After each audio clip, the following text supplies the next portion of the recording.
Dr. Amanda Stevens. I'm coming to you from my home today and I'm about to go out for a run. So I wanted to show you a foam rolling or a self-myofascial release routine that I like to do for my hips to get ready for a run. Today I'm going to use my rock and roller because it's the one that I have at home right now. We also have a softer, shorter one that works really well. And I definitely recommend starting with the softer foam one if you're just beginning in your rolling routine.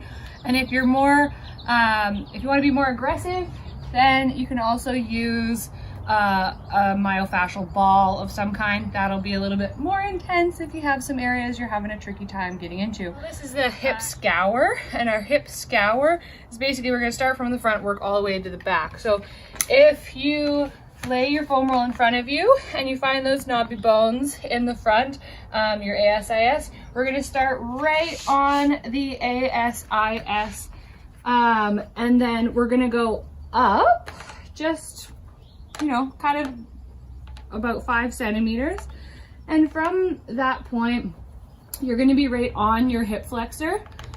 In general, with your foam roll, you can kind of scan an area, see if you find some sweet spots, and then hang out on those sweet spots.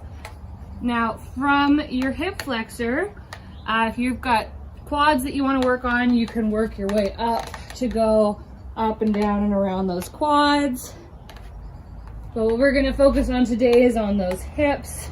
So we're going to go from our hip flexor, where you can spend a few seconds, a few minutes there, and then we're going to lean 45 degrees. So now you're going to be right on your TFL. The TFL is a small muscle that helps control the tension along the IT band and is often a really good sweet spot. So you can check out your TFL, spend a few minutes there, and then as we go on to 90 degrees, now you're going to be right on your glute med.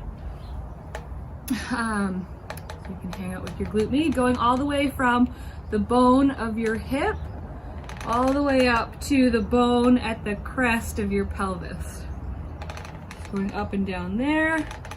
And then from there, we're going to continue going around into the glutes. Now here, I like to do the figure 4 position because that's going to help us get into our piriformis a little bit more, but we're going to explore all the way up to the top of that bony crest, which is your glute min.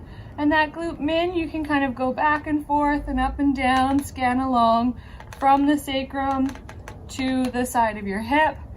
And then if we go up just a little bit from the glute min, now we'll be more on piriformis.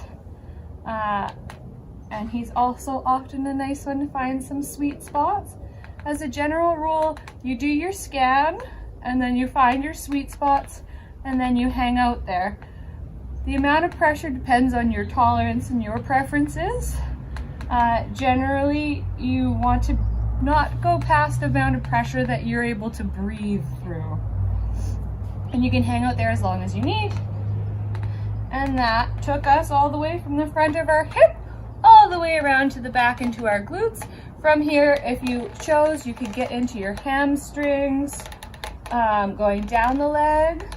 And we could also get into our adductors, the muscles on the inside of the leg, by laying beside the foam roll and rolling out to the side, all the way up to the pubic symphysis and down to your knee, and finding those sweet spots and hanging out there for a bit. I hope you find this routine helpful. I'm gonna go for my run.